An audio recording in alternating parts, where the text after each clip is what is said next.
Bom, a ideia é falar hoje sobre a importância da conscientização, mas mais do que a conscientização, da construção da cultura das organizações, né? Então, o título é Além do Firewall, e por que a cultura de segurança protege o lucro e a operação. Começando falando sobre a CapSec, que é uma consultoria especializada em segurança da informação. A gente está coisa de um ano no mercado. Mais ou menos agora, já estamos trabalhando com clientes na área de supply chain, na área de financeiro, é, indústria, já temos alguns projetos em andamento, mas um dos nossos pontos fortes é justamente a parte de conscientização e treinamento, tá? É, Mais para frente a gente pode falar um pouquinho sobre como a CapSec pode ajudar as empresas nesse segmento. Sobre mim, que sou diretor aqui da CapSec, eu sou profissional com certificado CISP, tá? Aqui do Rio de Janeiro, a CapSec é uma empresa do Rio de Janeiro. Já atuei em várias multinacionais como CISO e gestor, entre outras coisas. Então tenho vasta experiência na parte de cibersegurança, já fiz muita palestra de treinamento e etc. E estou à disposição para qualquer contato aí através do meu e-mail. A agenda é rápida, não é exaustiva, tá? Não é um treinamento, mas é mais um bate-papo, né, de como direcionar e abordar esse tema na organização. É, a gente vai passar por esses 4 tópicos aqui, né? O desafio, o que tem isso a ver com cooperação, a construção da cultura na prática e onde é que a CapSec pode entrar para ajudar. Começando aqui pela parte do desafio estratégico, né? O que é? Basicamente, a gente está discutindo a diferença do que é o treinamento que a gente faz nas organizações, quase que, especialmente nas grandes empresas, né? A gente faz aquele treinamento anual de cibersegurança, um check the box para garantir que todo mundo leu aquele treinamento sobre phishing, sobre golpe e tal, e a gente tica lá e bota nos nossos arquivos que a gente fez, mas que não tem a ver com, de fato, criar na força de trabalho e na empresa o senso de importância da conscientização, do que é um risco de cibersegurança, é, do que a organização pode ser afetada. De uma forma geral, a gente faz aquilo para constar que fez, mas não muda o mindset, né, das pessoas, não muda o mindset da própria empresa, inclusive da liderança, de entender a segurança, inclusive, pode ser um habilitador do negócio, mais do que uma caixinha para marcar dizendo que a gente cumpriu a obrigação. Normalmente a segurança é vista como uma obrigação, mas ela pode ser um habilitador, né? Então a gente está discutindo aqui sobre mudança de paradigma, né? Além de mitigar o risco, a gente pode encontrar no fator humano riscos que a tecnologia em si não traz, que a gente compra soluções, mas que a tecnologia não consegue mitigar, e que transformando toda a força de trabalho numa parte ativa do ecossistema, a gente consegue inclusive se promover como empresa, né? Começando aqui principalmente por causa do papel da liderança, tá? Então a gente trabalha aqui com frameworks. Tem um framework importante do NIST, que é o 850, que fala exatamente sobre a construção de um programa de conscientização, e tem o framework bem bastante consagrado, que é o CSF 2.0, que fala sobre justamente o Cyber Security Framework, né?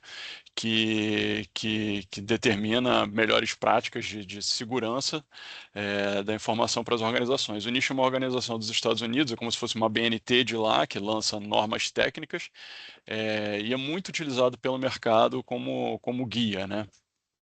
Aqui na versão mais recente do CSF 2.0, ele explicita muito claramente, né, a função.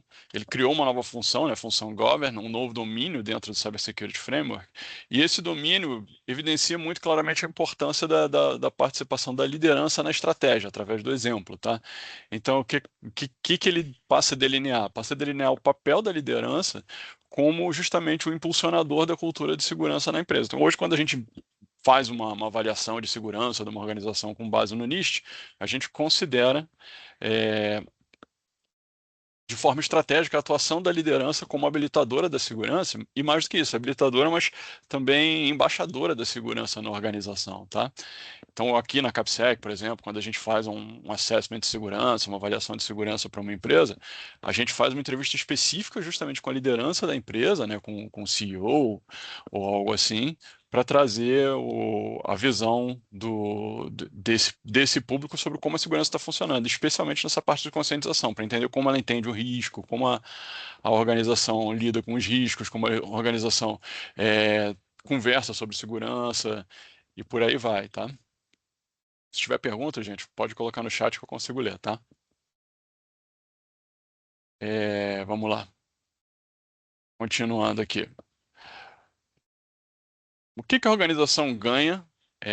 Qual o retorno da organização a partir do momento que a liderança passa a trazer para si essa responsabilidade, né, e a organização como um todo passa a trazer para si a cultura para dentro de casa, né?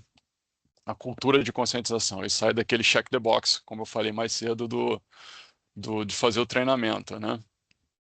É, o importante aqui é mostrar que a gente passa a ter o sensor humano na organização, né? O que é o sensor humano? Cada colaborador ele passa a ser um participante ativo do ecossistema de defesa. Ele passa a entender como ele pode ajudar a organização a reconhecer um risco, a reconhecer justamente um phishing, mas mais do que isso, assim, ele próprio ser um ponto de vazamento. Às vezes uma coisa boba, a pessoa repetir em voz alta os dados cadastrais de alguém num balcão, por exemplo, de atendimento, de forma que outras pessoas possam ouvir. Isso por si só já gera um risco reputacional para a empresa, né? Alguém que está ouvindo pode deixar de fazer negócio com essa empresa, vamos dizer que é uma loja. Um cliente pode não gostar, ir embora daquela loja porque não quer não gostou da atitude daquele balconista que está falando o CPF do cliente em voz alta, algo assim. Então, a gente pode trazer esse sensor, mas também traz a agilidade e a competitividade, né? A gente, a partir do momento que a gente traz a conscientização, traz a cultura de segurança para a empresa, incorpora práticas de segurança, né? Práticas de conscientização no nosso dia a dia, a gente já cria os nossos projetos e as nossas demandas dentro da organização com essa visão de segurança. E isso passa a ser um diferencial competitivo, como eu falei assim.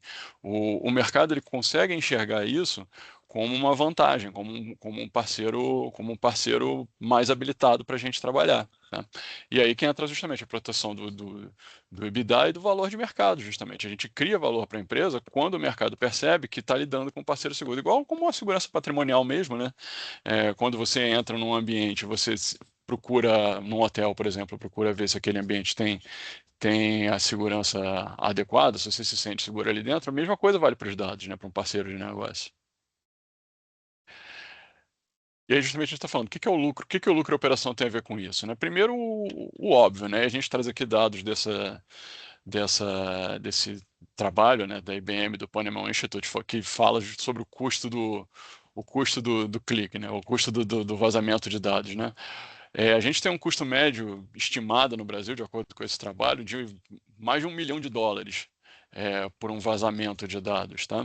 Então, é óbvio que a gente tem, num primeiro momento, quando a gente tem um fator humano, o risco, né, da pessoa clicar, de ceder um dado, de ceder um acesso, né, e é muito comum hoje em dia, a principal porta de entrada de ataques, como a gente aponta aí, é o fator humano, né, o phishing é a principal porta de entrada, então você recebe aquele e-mail suspeito, recebe aquela a mensagem suspeita, e isso saiu muito do ambiente só do e-mail hoje, né, a gente recebe via WhatsApp, via Teams, contatos fraudulentos, o tempo todo, e via LinkedIn, tá? O LinkedIn também está se tornando um vetor muito comum, muito potencializados pela IA, então a gente cria uma superfície de contato desses golpistas, desses fraudadores, muito grande, né? E a gente tem esse potencial de perda financeira muito grande. Então, esse é, vamos dizer, o ponto mais óbvio, né? Onde a gente atinge a nossa performance financeira é perdendo dinheiro diretamente, através de um vazamento de dados, através de uma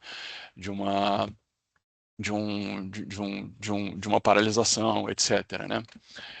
Além disso, a gente tem os custos ocultos, né, que são os custos que não são diretamente mensurados, mas que podem ser muito superiores, né, no pós-vazamento, que tem a ver justamente com a perda do cliente, né, a perda de confiança do cliente, a gente perde aquele cliente, outros clientes deixam de fazer negócio com a gente, o custo reputacional, que não é tão diretamente mensurável como é um custo financeiro direto daquela perda, né, daquele ataque, mas às vezes você tem um custo reputacional que demora mais tempo para você medir. E aquele ataque, ou aquele golpe, né, muitas vezes não, eu chamo de ataque, mas é um golpe, né? Foi uma pessoa que clicou num link, uma pessoa que cedeu uma informação, é, pode ter um efeito duradouro, né? Além disso, a gente tem o risco também da operação parada, né? A receita zero. Então, se a gente está falando além do ambiente de corporativo, né? A gente pode estar falando de um ambiente operacional, ou mesmo operação de uma loja, de um negócio, de um hotel, né? Uma empresa menor. O tempo de parada é tempo de dinheiro perdido, né? Então, se você tem que parar a sua operação porque o seu sistema está parado, porque justamente alguém entrou, você está perdendo dinheiro. A gente tem ali um dado também importante também desse mesmo instituto, né, que 86% das organizações já tiveram algum tipo de parada operacional devido a um vazamento, né, alguma coisa nesse sentido. Nem que seja uma parada, não que a operação foi parada por um ataque, mas que ela teve que ser parada para remediar esse vazamento, né, esse ponto de entrada. Então, algum tipo de impacto já existiu em boa parte das organizações, né, que a gente teve que parar o que estava fazendo para lidar com isso. É, Aqui a gente aponta justamente que o tempo é o maior inimigo, né? A gente pode ter existe essa estimativa também desse mesmo estudo apontando o tempo de identificação de um ataque pode chegar em 241 dias, tá? Isso é um tempo médio, quer dizer que você pode ter uma pessoa dentro do seu ambiente sem você jamais ter percebido, né? E esses, como eu falei, o principal porta de entrada é justamente a acessão de um dado para uma pessoa. Além disso, a gente tem, como eu falei, o potencial do risco das Shadow AIs hoje. Então, a gente, além da AI ser usada ativamente pelos atacantes, ela é usada também dentro da organização. E a Shadow AI, o que que é? Quando o seu colaborador está usando ali uma AI qualquer, que não é a sua homologada e que está imputando dados da sua organização ali, né? É, E aí você tem um potencial de vazamento por uma ferramenta não homologada.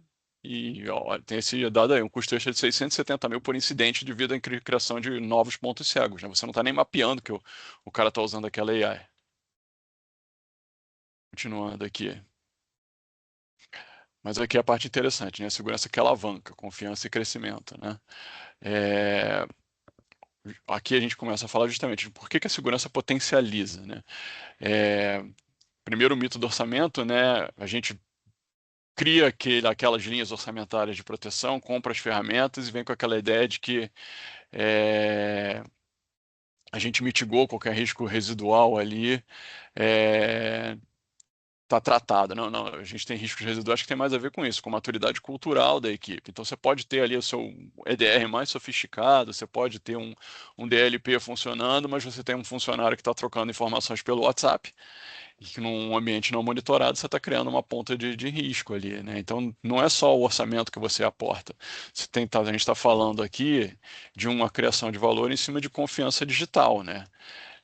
Então hoje a gente tem empresas que conseguem comprovar esse ambiente de confiança, mostrando ativamente ali que tem, além das ferramentas, você tem a parte embutida da conscientização, de segurança nos seus ambientes, né, você tem uma probabilidade de registrar crescimento de 10% ao ano, comparado a quem não consegue comprovar esse tipo de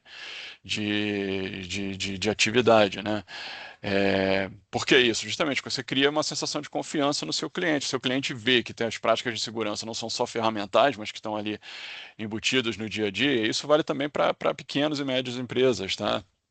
Você chega ali e vê que seu parceiro tem atitudes de segurança, tem conscientização, tem ali o colaborador da linha de frente tomando, mesmo que sejam pequenas atitudes, né? Você chega no balcão de um hotel e você vê que o USB está travado fisicamente, esse tipo de coisa, você já cria uma sensação de segurança, né, no seu visitante e que potencializa a criação de novos negócios, né? E a gente está falando aqui também de proteção de ativo crítico no sentido de ataques a dados pessoais de clientes, né? Hoje em dia, 53% dos ataques têm como alvo dados de clientes. A gente vê que os grandes vazamentos têm a ver com vazamento de bases de dados de clientes. Então, se você consegue blindar, mostrar que você protege bem esses dados, além do ferramental, mas que as suas equipes têm consciência da importância desses dados, você consegue também criar um diferencial competitivo, se mostrar como um player mais relevante para os seus parceiros, tá?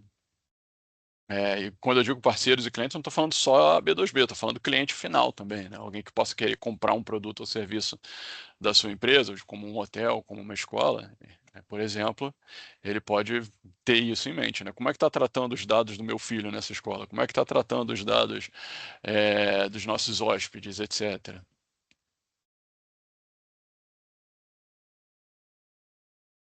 Tá, mas falamos, mas como a gente não está falando do arroz com feijão, né? A gente está falando aqui sobre dinheiro, está falando sobre dados, mas não está falando como é que a gente justamente traz a construção da cultura na prática para dentro da organização. É, Primeira coisa aqui, né, é trazer a liderança para ser parte desse processo. É, a transformação cultural não pode ser um projeto de TI, não pode ser um projeto da cibersegurança, ela tem que ser potencializada pela liderança da organização, né? Então a liderança ela não pode só trazer a grana, a TI ficar conversando com a organização para trazer dinheiro, mas aqui justamente a gente está falando de novo do nicho 850, que é um dos nortes que a gente tem na CapSec aqui para os nossos trabalhos, é justamente o papel da liderança, né? Então o framework estabelece que a liderança deve exercer patrocínio visível. Não adianta aportar dinheiro, a liderança tem que seguir os parâmetros e promover os parâmetros de segurança que a gente está trazendo. Então a liderança tem que também, se a gente está falando de fechar o USB, se a gente está falando de bloquear um site, se a gente está falando de usar um determinado recurso, a liderança tem que participar, acreditar nesse valor, né? Tem que ser um valor de fato, né? Acreditado pela liderança e tem que patrocinar no sentido de mostrar que está fazendo. É, Além disso, a gente está falando de alinhamento de incentivos, né? Garantir que as metas de negócio considerem isso. Então, a liderança, quando estiver acompanhando a evolução de um projeto, estiver esperando o resultado, tenha em mente que a segurança tem que estar lá como parte dessa meta, né? Às vezes a gente estabelece uma política de segurança, critérios de segurança, mas a meta, né, de entrega do projeto atropela o critério de segurança e no final a gente sai com um projeto que não atende os próprios requerimentos que a gente tinha escrito desde o começo para a nossa organização. E assim não funciona, né? É, é fundamental que a liderança patrocine justamente para que todos os projetos já nasçam com Security by Design, mas é isso, trazer justamente a cultura de segurança, que todo mundo acredite nos valores de segurança que a gente está falando. Tá? E a linguagem de risco, né? Mudar de ameaça técnica, mas para continuidade de negócios, para proteção de ativos, para blindagem do nosso lucro, da nossa operação. É esse que é o foco. É, deve ser o foco da liderança, né? E da organização como um todo. Então, transformar justamente em cultura, em parte do dia a dia. Onde entra o colaborador nessa conversa? Bom, o colaborador justamente tem que estar na linha de frente. Então, o colaborador, de novo, seguindo o framework, né? Não é só ticar o treinamento, mas a gente trabalhar com o colaborador para que a gente molde o hábito, né? Não é só aquela campanha anual que a gente faz, mas as pílulas o que a gente recomenda? As pílulas de conhecimento contínuos, né? Gamificação, ativações no escritório, ativações com força de trabalho, coisas que mudem de fato o dia a dia e que não seja aquela coisa só da semana da cibersegurança. Coisas que a gente possa fazer picotadas ao longo do ano, pequenas intervenções que ajudem a medir justamente se as pessoas estão trazendo esses valores para o seu dia a dia, né? Outra coisa, criar um ambiente onde esteja seguro para o colaborador, que a gente possa reportar aquilo que ele está dizendo, ou que ele fez de besteira, ou que ele besteira, né, entre aspas, ou que ele capturou que está errado, né? De novo, a gente está aqui com uma referência do relatório da IBM falando que dos 241 dias, o reporte dado de um incidente, o reporte rápido de um incidente faz toda a diferença no tratamento, né? Então, se um colaborador clicou num link, ele se sente seguro, se ele tem um canal em que ele sente que ele vai falar direto com a segurança, né? Com alguém que não vai julgá-lo, mas vai ajudá-lo, né? Para tratar aquele incidente, ou se aquele colaborador viu alguma coisa que ele entende que é um risco e ele sente um canal seguro, a gente tem um meio muito mais rápido. E, de novo, a cibersegurança, né, ou a segurança da informação, ou a própria TI, ou a liderança promovendo a segurança no dia a dia, faz o colaborador enxergar esses canais de uma forma muito mais nítida e segura, né? E claro, a gente fazer simulações que já são meio que feijão com arroz, mas que elas sejam contextuais, né? Não adianta a gente fazer aqueles testes de phishing que são iguais todo ano, uma vez por ano, para a companhia inteira. Mas se a gente conseguir trabalhar de forma contextual, adaptada para o setor, adaptada para aquele departamento, é, e trabalhar com esse pessoal de novo. E às vezes, assim, justamente de uma forma bem humorada, para que eles entendam ali e tragam para a gente feedbacks e pontos de melhoria, seja uma troca, né? É muito importante a gente trabalhar com cada ambiente da forma que ele funciona melhor, né? Então, é isso, é um trabalho contínuo, é um trabalho que não é uma campanha, é um trabalho que deve estar acontecendo sempre e sempre nesse ambiente de troca, de colaboração e de conversa.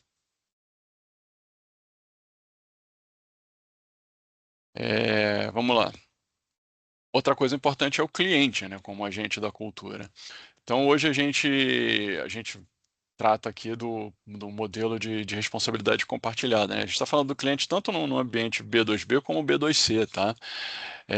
Então, primeiro é a gente, óbvio, se a gente na nossa organização tem regras, tem política de segurança, tem um ambiente, é preciso que o cliente, quando está no nosso ambiente, também esteja conscientizado e seja parceiro disso, né? Então, por exemplo, se a gente está falando do nosso um cliente no nosso escritório, no nosso ambiente, é claro que ele tem que passar por um processo, tem que ser apresentado ao mínimo um guia, né?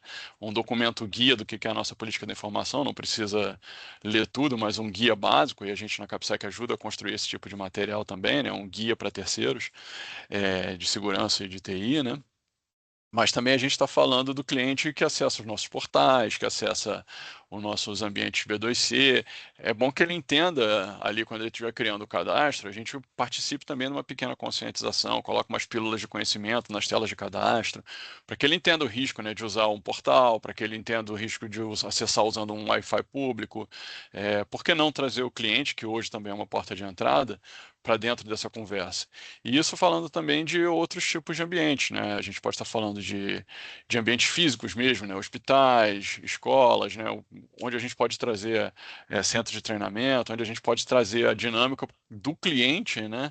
Que está imerso no nosso ambiente físico, onde ele possa ver, além das práticas que a gente faz, também é, possa receber um pouco de conhecimento e seja também um agente potencializador da cultura. Então, tem várias ações que a gente pode fazer ali, é, de novo, assim, com pílulas de conhecimento, com arte, com visual, né?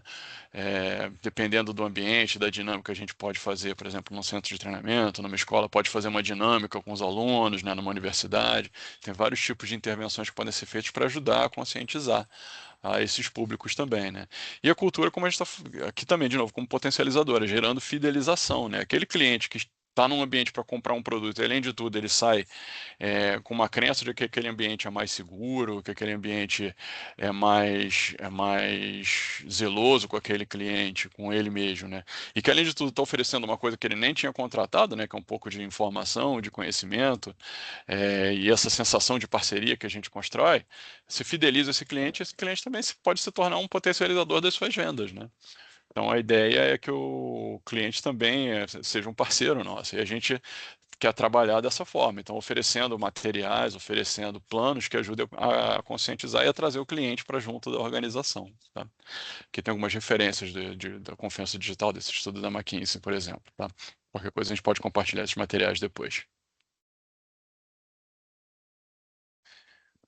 E aqui, para fechar, a gente vai falar um pouquinho da Capsec. Como eu falei, a gente está há um ano e pouco no mercado, já atuamos com alguns clientes, inclusive com essa parte de conscientização, treinamento, e a gente pode, em cada organização, trabalhar atendendo a sua necessidade específica, né? Então, a gente pode começar com um diagnóstico de maturidade, se foi essa abordagem selecionada, né?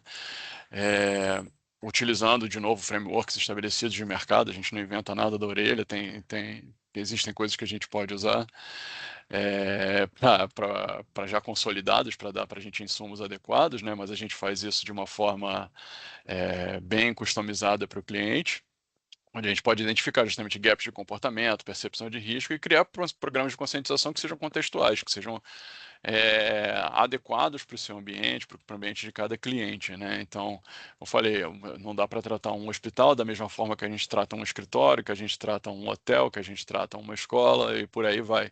Cada um tem a sua realidade e a gente vai trabalhar construindo um programa de conscientização e não só o treinamento. Claro que se tiver uma demanda específica para um treinamento, para uma palestra, a Capsec atende também com muito prazer, mas também a gente gosta de atuar oferecendo esse serviço do acompanhamento, né?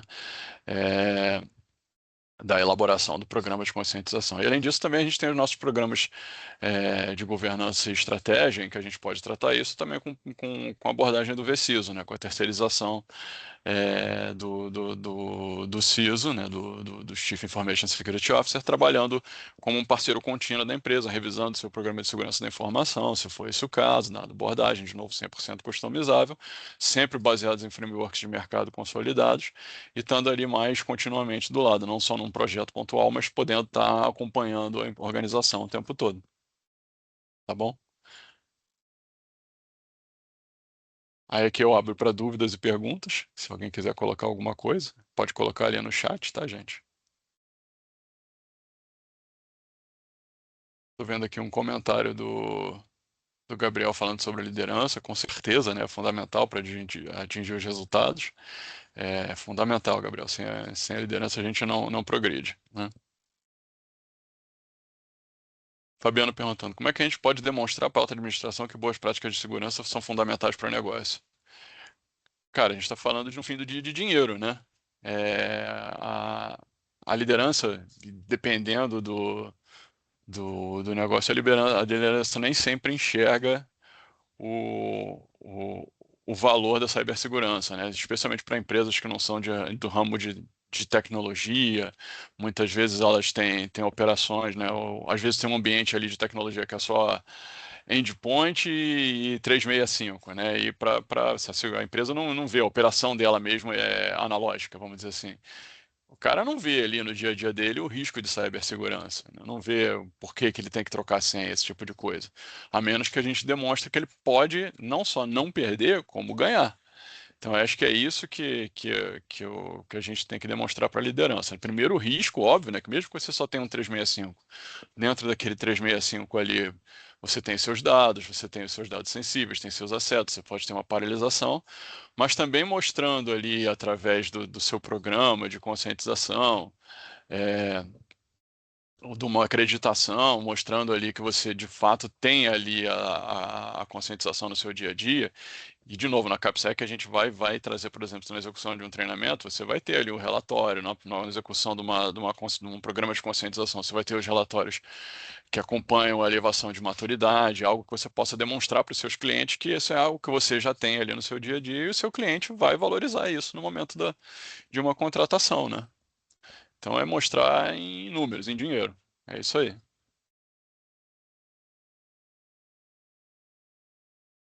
Uhum. Vitão comentando, oi Vitor, fundamental essa parceria. Acho que deixar claro os custos ocultos de um ataque. Não só o custo de TI, mas advogados, investigação coerência, aí. Isso tudo são os custos não diretamente mensurados, com certeza.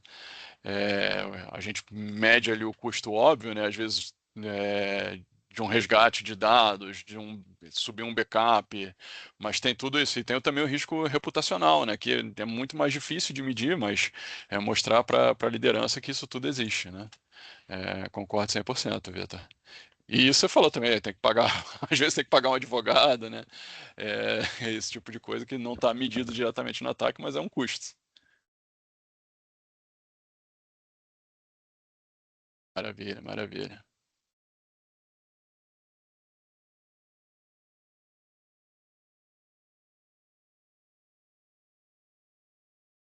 Bom, acho que é isso aí. Se ninguém tem mais nenhuma colocação, vamos para o momento mais aguardado. Ah, Gabriel fez uma pergunta sobre Veciso. Cadê? Deixa eu ver. Eu acho que não apareceu, Gabriel. Se você puder escrever aí, eu não estou vendo a sua pergunta.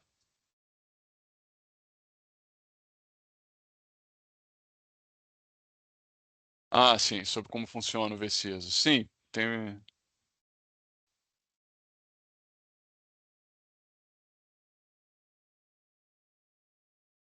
É, é que não tinha aparecido para mim, mas beleza.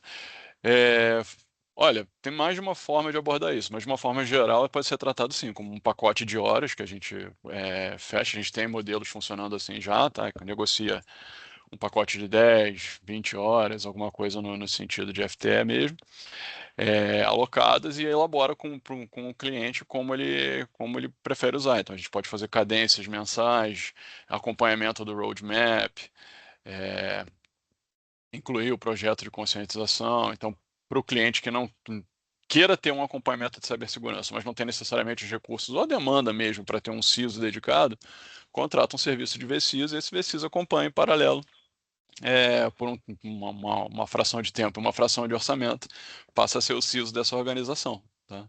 Então funciona assim.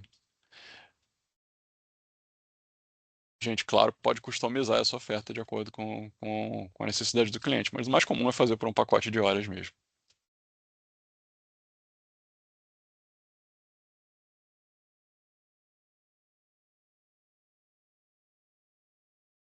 Maravilha. Mais alguma colocação?